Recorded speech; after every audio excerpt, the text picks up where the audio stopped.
С учетом формирующихся геополитических реалий в регионе, о чем сегодня уже было многократно сказано, а именно растущего влияния Каспийского региона на геополитической или, если хотите, геоэкономической карте мира, и все более настойчиво проявляющихся интересов третьих стран на Каспии, в этих условиях очень важным, на мой взгляд, представляется формирование Каспийской региональной стратегии или взятие курса на создание некой матрицы Каспия как единого региона,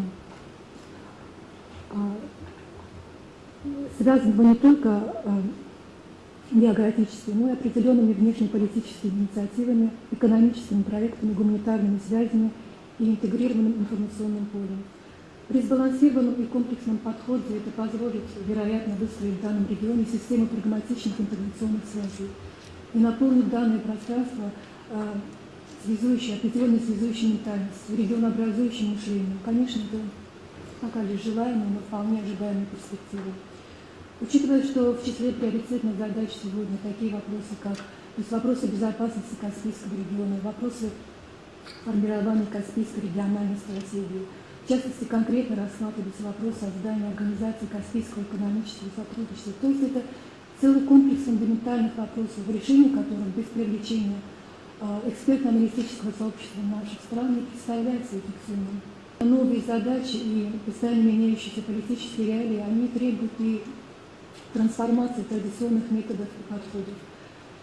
И очевидно, что при столь интересной ситуации, которая складывается сегодня в Каспийском регионе, крайне важно представляется создание пространства виртуальных единомышленников, объединения интеллекта. Даже, может быть, речь идет о мобилизации экспертных групп и инициировании так называемой дипломатии мозговых трестов, которая сегодня может стать тем необходимым фоном и вспомогательным ресурсом при ведении важных межгосударственных переговоров. В контексте нашей темы речь идет о выработке конкретных предложений для органов власти, направленных на разрешение комплекса региональных противоречий и усиление позиций прикаспийских стран в геополитическом аспекте. Соответственно, здесь складывается тезис: общее пространство сформируют политики и профессионалы. Теперь, что касается понятия «общее пространство». Это, как известно, один из актуальных современных трендов, который по идее характеризует развитие интеграционных процессов в целом на пространстве СНГ, но вызывает сожаление, что вот в конкретно выраженных точных проектах этот процесс пока не получил должной и ожидаемой реализации. Так и не ясно, насколько госструктуры на практике готовы реально взаимодействовать с лидерами общественного мнения в странах СНГ, насколько вообще готовы адекватно реагировать на те идеи, которые транслируются в наших странах. Однако понимание того, что сегодня процессы модернизации не могут быть эффективными и понятными, если не будут внедряться дополнительные государственные механизмы реализации политических решений интеграционного характера, пока не присутствует. На самом деле сегодня необходимо функционирование различных интеграционных схем на поле в нашем пространстве, которые связывают не только правящие элиты, но и общество наших стран. Это пространство все равно будет заполняться стихийно, непоследовательно, поэтому здесь очень важно представляется работа на перспективу, учитывая как глобальные тенденции, так и внутристрановую специфику.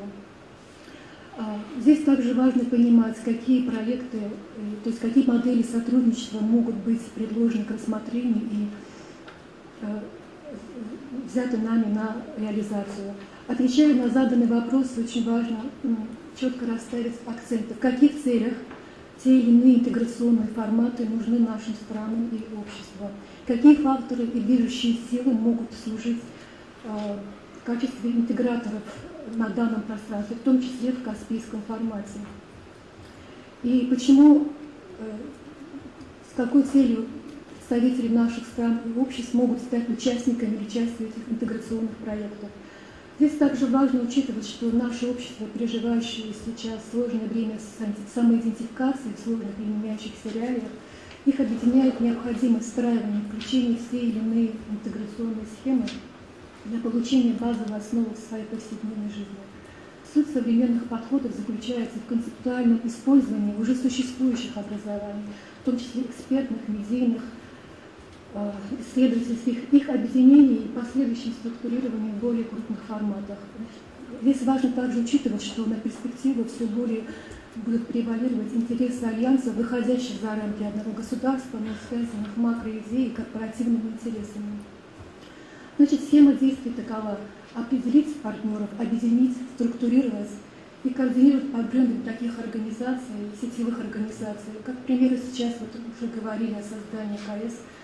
Это может иметь и другой какой-то бренд, примерно палату общественной деловой интеграции прикаспийских стран, Центр Каспийской интеграции или Каспийский совет по вопросам развития. То есть это каждый из этих вопросов – это тема отдельного разговора. Тот же Институт Каспийского сотрудничества, если его нарастить соответствующим функционалом и несколько добавить инструментарий, может стать той интегрированной площадкой, которая будет аккумулировать на своей основе экспертно-аналитический потенциал сообщества наших стран.